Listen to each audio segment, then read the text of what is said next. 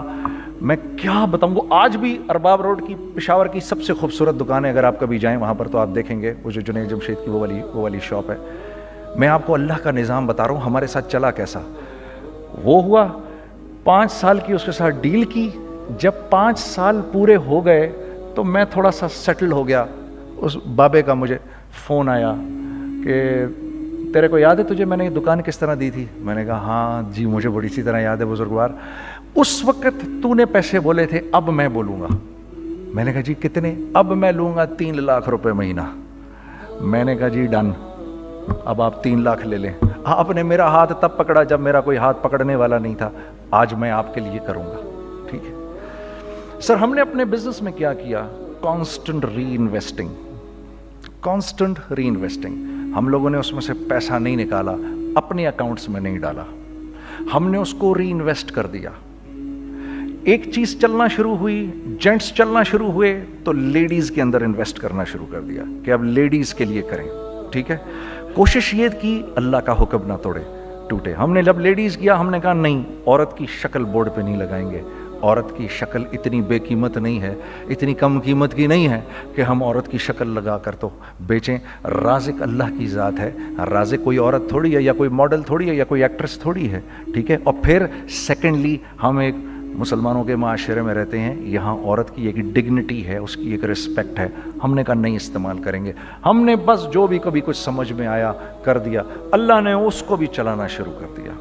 جب وہ بھی چلنا شروع کر گیا تو پھر ہم نے کہا our next step should be وہ اسٹیپ جو آج سے 8-9 سال پہلے سوچا تھا ہم نے. وہ کیا ہے؟ Pakistani product now should go to different parts of the world. اب لے کے جاؤ اس کو اور وہاں کے لوگوں کو دکھاؤ کاروبار کیسے کیا جاتا ہے. میں آپ کو تھوڑی سی باتیں بتاتا ہوں ذرا سی. وہ لوگ ان کا کام کیوں چل رہا ہوتا ہے, ہمارا نقصان کیوں ہو رہا ہوتا ہے. میں نے ایک سویٹر پہنا 50 پاؤنڈ کا مارکس اینڈ اسپینسر سے, ٹھیک. 6 مہینے پہن کے میں نے کہا یار تو سردیاں آ گئی اور پاکستان میں کون پہنے گا, اس کو واپس کر دیتا ہوں. 6 مہینے پہن کے واپس کر دیتا ہوں. میں گیا جا کے وال مارٹ گیا, جا کے مارکس اینڈ اسپینسر ڈھونڈی اور یہ بوری گیا. میں I don't like this sweater anymore. I said, when did you buy it? I don't remember. Sir, do you have a receipt? No, I don't have a receipt. Okay, no problem. Sir, tell me, what do you want? Do you want a refund or do you want an exchange? I'd rather have a refund. ٹھیک ہے. 50 pound لیے اس سے, جیب میں ڈالے اور اب باہر نکل رہا ہوں. یہ کہتے ہوئے, کیا کہتے ہوئے, یار کیسا پھدو لگایا اس کو. ہاں ٹھیک ہے جی, ٹھیک ہے. یہ دیکھو میں نے کیا کیا. اچھا اب ادھر آ جاؤ, کراچی آ جاؤ. تو اب میں اپنی دکان پہ بیٹھا ہوں طارق روڈ پر. تو اقبال صاحب آ گئے خرید فروخت کرنے کے لیے میرے پاس. اب میں نے ان کو دیکھا تھا ادھر ICMA کے پروگرام کے اندر, میں تو دیکھتے ہی پہچان گیا ان کو. ٹھیک ہے جی, آئیے آئیے آئیے, اقبال صاحب, میں نے کہا ایک موٹی اسامی آ رہی ہے, آئیے آئیے آئیے, تشریف لائیے تشریف لائیے تشریف لائیے, آئیے سر کیسی طبیعت, ٹھیک ٹھاک, آؤ بھائی لڑکوں آؤ, میں بھی ساتھ چلتا ہوں. میں کہا یار کو 25-30 ہزار تو کھلے کراؤں اس کے, یہ بھی لیجیے یہ بھی لیجیے یہ بھی لیجیے, ارے یہ بھابھی کے لیے دیکھیے یہ دیکھیے یہ دیکھیے, کر کرا کے 8-10 بیگ بنا دیے ان کے, 25-30-35-40 جو بھی ان کا کروا دیا. یہ خوشی خوشی لے کے چلے گئے.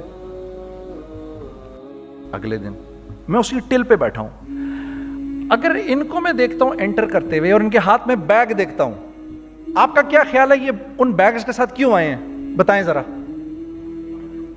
دیکھیے آپ تو اس کام کو کرتے نہیں, پھر بھی آپ کہہ رہے ہیں واپس کرنے آئے ہیں. میں تو اس کام کو کرتا ہوں, مجھے نہیں پتا ہوگا کہ یہ واپس کرنے آئے ہیں.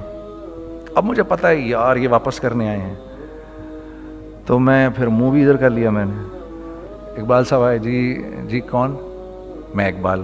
جی اقبال تو بہت سارے ہیں, آپ کون سے والے ہیں جی, اچھا ہاں ٹھیک ہے جی, کام کیا ہے آپ کو. میری حتی الامکان کوشش ہوگی ان کو ان کے پیسے واپس نہ کروں.